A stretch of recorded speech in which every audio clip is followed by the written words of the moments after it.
Good afternoon everyone. मैं हूं unique coaching centre के डायरेक्टर एस कुमार और आज एक बार फिर आप लोगों के बीच ऑनलाइन क्लास में क्लास 10th के बच्चों के लिए आज फिर से क्लास लेकर आया हूं। और आज की क्लास में बीजगणित द्विघात समीकरण की हम चर्चा करने जा रहे हैं।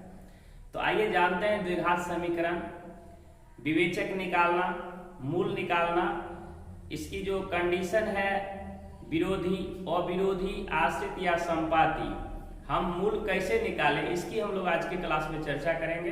तो आइए हम लोग इस तरह से हेडिंग बनाते हैं। सबसे ऊपर में बोर्ड के ऊपर में लिखते हैं क्लास 10 और सब्जेक्ट में मैथ, और इसमें हम लिख रहे हैं द्विघात समीकरण। तो आप जैसा कि देख रहे हैं कि बोर्ड पर लिखा जा रहा है द्विघात समीकरण, जिसको अंग्रेजी में क्वाड्रेटिक इक्वेशन। ये देखिए आप इस तरह से क्वाड्रेटिक इक्वेशन, द्विघात समीकरण आप बोल सकते हैं। चैप्टर का नाम द्विघात समीकरण। और सबसे पहले जो हम लोग बात करेंगे कि द्विघात समीकरण क्या है, तो देखिए यहां से परिभाषा पहले हम लोग जानते हैं कि द्विघात समीकरण क्या है। तो सबसे पहले इस तरह से लिखते हैं द्विघात समीकरण क्या है। इस तरह से देखिए द्विघात समीकरण क्या है, ये है द्विघात समीकरण क्या है। तो द्विघात समीकरण क्या है, जैसे आप लोग जानते होंगे कि बीजगणित में क्या होता है कि घात के आधार पर भी नाम होता है और पद के आधार पर भी नाम होता है। तो पद के आधार पर जैसे आप एक पद, द्विपद, त्रिपद, चतुर्थ पद इस तरह से होता है, उसी तरह जो है घात के आधार पर नाम होता है। एक घातीय, द्विघातीय, त्रिघातीय, चतुर्थ घातीय। तो यहां हम लोग द्विघातीय समीकरण की बात करें तो द्विघात स्वाभाविक है, द्विघातीय समीकरण नाम है तो इसका पावर 2 होगा, जिसको हम लोग अंग्रेजी में पावर बोलते हैं, उन्हीं को हिंदी में घात बोलते हैं। तो यहां से हम परिभाषा इसका जान लेते हैं पहले कि वैसा समीकरण जिसकी घात 2 हो। देखिए फिर से एक बार दोहरा लेते हैं परिभाषा कि वैसा समीकरण जिसकी घात 2 हो द्विघात समीकरण कहलाता है। द्विघात समीकरण कहलाता है। चलिए एक बार फिर से दोहराते हैं परिभाषा को कि वैसा समीकरण जिसकी घात 2 हो द्विघात समीकरण कहलाता है। जैसा कि एग्जाम्पल हम लोग देखते हैं, x² + 5 = 0, 2x² + 3x + 1 = 0। देखिए ये जो आप देख पा रहे हैं ये दोनों ही समीकरण द्विघात समीकरण का उदाहरण है।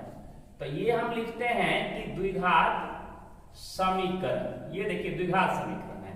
अब आपके मन में उठता होगा कि सर इसमें 2 घात और ये अंक है, अंक को शून्य घात कहते हैं। क्लियर जान लीजिए कि अंक को शून्य घात कहते हैं। तो 2 घात और ये शून्य घात ये रहे तो भी द्विघात समीकरण है, और 2 घात, 1 घात और शून्य घात रहे तो भी द्विघात समीकरण है। तो आप कहेंगे सर द्विघात समीकरण कौन नहीं है, ये बता दीजिए। तो द्विघात समीकरण वो नहीं होगा जो, ये देखिए आप एक को हम लोग चर राशि और एक को अचर राशि बोलते हैं। जैसे आप लोग को जानकारी होगा कि x, y, z को हम लोग चर राशि कहते हैं और अंक को अचर राशि कहते हैं। तो चर राशि जो है ये बटा में है या रूट में है या इसके पावर माइनस है। 3 बात याद रखिए, चर राशि बटा में, रूट में या पावर माइनस हो तो वह द्विघात समीकरण नहीं होगा, बाकी जितने हैं सभी द्विघात समीकरण होगा। तो आप कहेंगे सर अंक रूट में हो सकता है, हाँ बिल्कुल हो सकता है। अगर अंक रूट में होगा तो भी वो द्विघात समीकरण होगा। तो यहाँ द्विघात समीकरण समझने में कोई दिक्कत आपको नहीं होना चाहिए, मुझे लगता है कि आप समझ रहे हैं। अब द्विघात समीकरण में जो है मेन चीज है कि विवेचक निकालना। तो चलिए यहां से सबसे पहले हम लोग द्विघात समीकरण का जो है रूप क्या होता है जानते हैं। तो द्विघात समीकरण में ये देखिए, द्विघात समीकरण इस तरह से लिखा जाता है ax square plus bx plus c is equal to 0, a is not equal to 0। आप कहेंगे सर a 0 नहीं होगा क्या, b 0 होगा, c 0 होगा? बिल्कुल हो सकता है। अगर a 0 होगा तो 0 इंटू एक्स स्क्वायर ये 0 हो जाएगा, तो यहाँ b गुने 0 होगा तो भी क्रम चल जाएगा, ये भी चल जाएगा। लेकिन ये अगर दो घात 0 हो जाए तो घात नहीं होगा, क्लियर है, इसलिए a 0 नहीं होगा। तो ये द्विघात समीकरण आपको इस रूप में लिखा जाता है। अब आ जाइए विवेचक। देखिए इसको कई बार ऑब्जेक्टिव में पूछा जा चुका है बोर्ड में, इसको विवेचक या विविक्तर बोला जाता है। इसको विवेचक या विविक्तर बोला जाता है, जिसको डी से सूचित किया जाता है। तो विवेचक या विविक्तर को डी से सूचित किया जाता है। और इस तरह से हम आपको बता दें कि डी यानी विवेचक निकालने का फॉर्मूला होता है बी स्क्वायर माइनस 4ac। ये आपको एक फॉर्मूला हो जाएगा। जब भी द्विघात समीकरण में आपसे कोई पूछ देगा कि विवेचक का मान निकालिए, तो यही होगा d बराबर बी स्क्वायर माइनस 4ac। एकदम रट लीजिए, आप हमेशा के रट लीजिए कि d बराबर बी स्क्वायर माइनस 4ac। इसे विवेचक या विविक्तर कहा जाता है। आप जैसा कि बोर्ड पर देख सकते हैं कि इसको विवेचक या विविक्तर कहा जाता है। तो ये विवेचक निकालना आप सीख गए। तो आप कहेंगे सर इसमें BAC है, ये ABC तो आपको समीकरण में दिया हुआ होगा। जैसा कि हम आगे बढ़ते हैं उसके बाद आपको समझ में आ जाएगा कि ABC कहां से आएगा। तो ये विवेचक निकालने में हमको लगता है परेशानी नहीं है आपकी, क्योंकि आप विवेचक को डी से सूचित करते हैं और d बराबर बी स्क्वायर माइनस 4ac। एक बार दोहरा लीजिए, आपसे कोई पूछ दे कि विवेचक d बराबर फॉर्मूला क्या होता है, तो आपका जवाब होगा बी स्क्वायर माइनस 4ac। क्या होगा? B square minus 4ac। तो मुझे लगता है कि ये आप विवेचक निकाल लेंगे।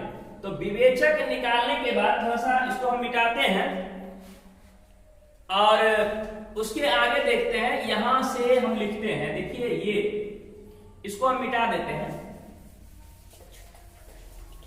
ये इस तरह से हम लोग साफ करते हैं और यहां से आपको समीकरण इस तरह से आएगा क्वेश्चन कि निम्नलिखित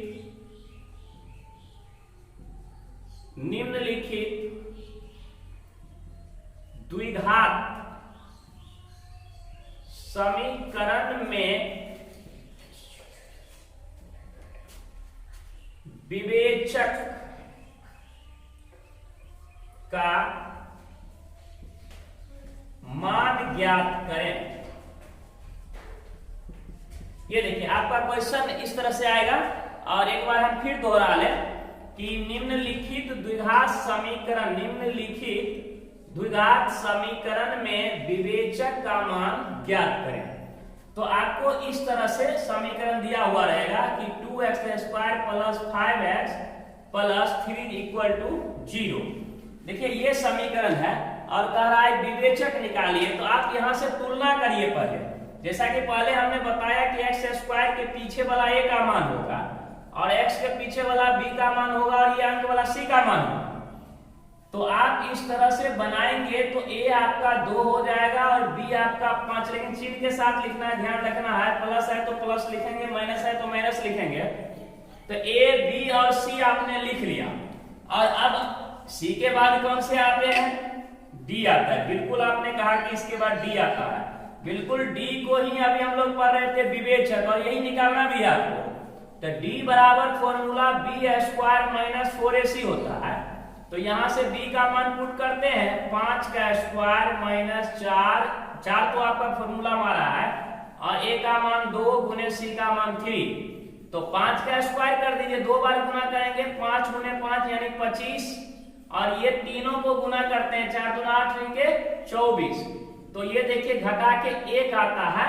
तो ये 1 जो है यही आपका मान हो गया, किसका? विवेचक का मान हो गया। तो चलिए इसको भी नीचे वाला को हम साफ कर देते हैं। तो ये आप विवेचक का मान, आप कहेंगे सर एक बार फिर से दूसरा हमको बता के दिखाइए।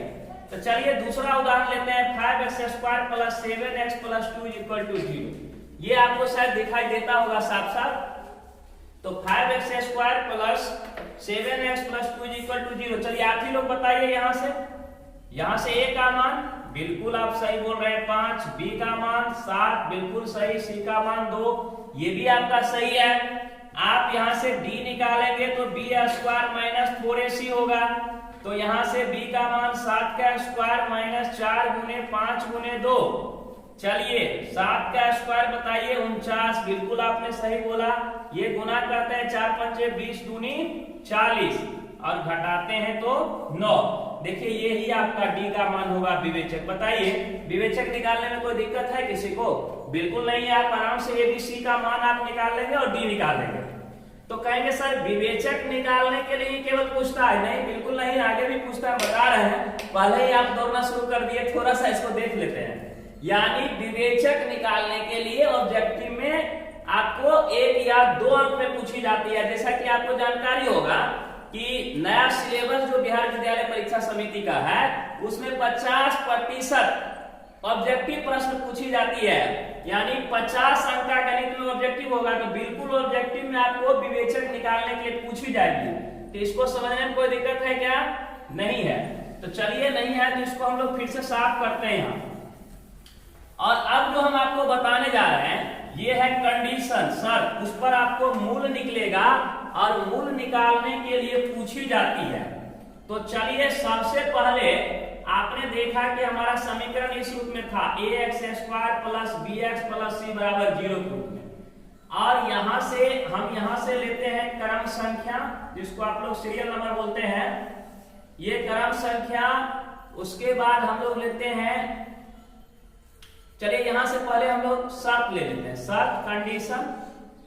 और उसके बाद यहां से हम लोग ले लेते हैं मूलों की प्रकृति, नेचर ऑफ रूट की बात कर लेते हैं, मूल की प्रकृति और मूलों के मान। ये देखिए इस तरह से मूलों का मान। तो हमने क्या क्या लिया? क्रम संख्या लिया, शर्त लिया, मूलों की प्रकृति और मूलों का मान लिया। शर्त कहां से निकलेगा? विवेचक से निकलेगा। हमने क्रम संख्या 1 लिखा और यहां देखिए d > 0। आप लोग बच्चा क्लास में पढ़े होंगे, कोई टीचर आपसे या विद्यार्थी पूछ दे कि बताइए भाई 4 और 5 में कौन बड़ा और कौन छोटा है, तो आप तुरंत जवाब आपका होगा कि 5 जो है बड़ा है और 4 छोटा है। तो इसको चिन्हित करने के लिए, साइन लगाने के लिए कहेगा तो ऐसे होगा। ऐसे मतलब ये हुआ कि जिधर नुकीला होता है वो छोटा होता है और वो वाला भाग बड़ा होता है। तो यहाँ नुकीला भाग 0 के तरफ है, इसका मतलब 0 छोटा है, d बड़ा है, इसलिए इसको d > 0 पढ़ते हैं। हिंदी में आप बोल सकते हैं कि d का मान 0 से बड़ा है। यानी कहने का मतलब है कि b² - 4ac > 0।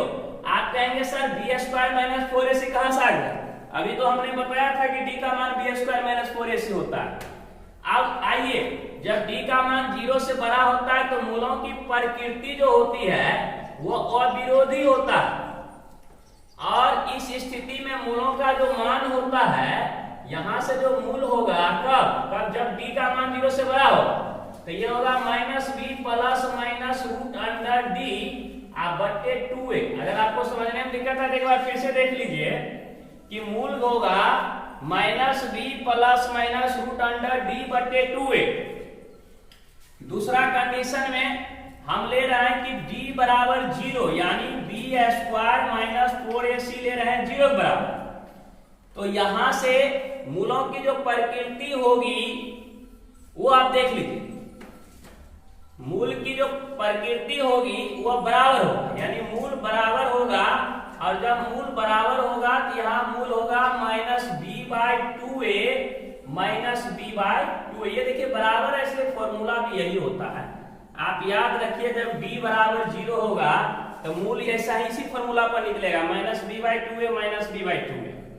अब तीसरा में जो है d > 0, लेस मतलब कम होता है, तो आप भी जान रहे हैं। यानी d का मान जो है, यानी कहा जाए कि b² - 4ac का मान 0 से जब कम आएगा, 0 से कम कब आएगा आप भी समझते हैं कि 0 से बड़ा होता है तो धनात्मक होता है और 0 से कम होता है तो ऋणात्मक होता है, अर्थात 0 से बड़ा संख्या वही होगा जो प्लस होगा और 0 से छोटा वही होगा जो माइनस होगा।